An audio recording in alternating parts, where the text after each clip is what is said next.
चौबीस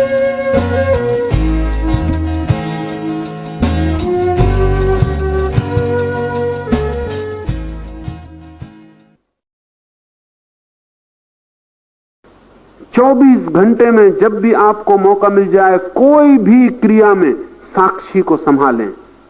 साक्षी के संभालते दो परिणाम होंगे, क्रिया धीमी हो जाएगी, कर्ता क्षीण हो जाएगा और विचार और बुद्धि कम होने लगेगी, विचार शांत होने लगेंगे, बुद्धि का ऊहापोह बंद हो जाएगा।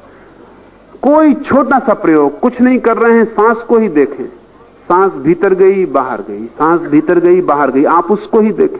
लोग मुझसे पूछते हैं कोई मंत्र दे दें, मैं उनको कहता हूं मंत्र वगैरह ना लें, एक मंत्र परमात्मा ने दिया है, वो श्वास है, उसको देखें। श्वास पहला मंत्र है। बच्चा पहला पैदा होते ही पहला काम करता है श्वास लेने का, और आदमी जब मरता है तो आखिरी काम करता है श्वास लेने का। श्वास से घिरा है जीवन। जन्म के बाद पहला काम श्वास, वो पहला कृत्य है। आप श्वास लेके ही करता हुए हैं, इसलिए अगर आप श्वास को देख सकें तो आप पहले कृत्य के पहले पहुंच जाएंगे। आपको उस जीवन का पता चलेगा जो श्वास लेने के भी पहले था, जो जन्म के पहले था। अगर आप श्वास को देखने में समर्थ हो जाएं तो आपको पता चल जाएगा कि मृत्यु शरीर की होगी, श्वास की होगी, आपकी नहीं होने वाली।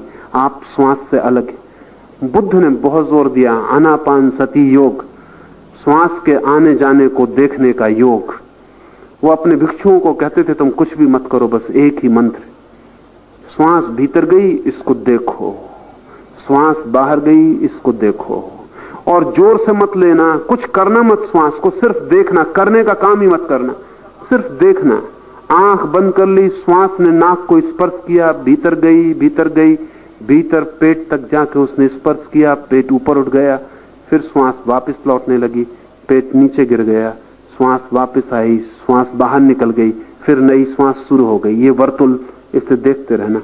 अगर आप रोज 15-20 मिनट सिर्फ श्वास को ही देखते रहें तो आप चकित हो जाएंगे।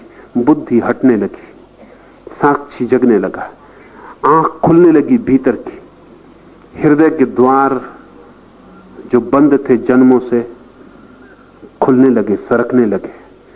उस सरकते द्वार में ही परमात्मा की पहली झलक उपलब्ध होती। साक्षी द्वार है, बुद्धि बाधा है।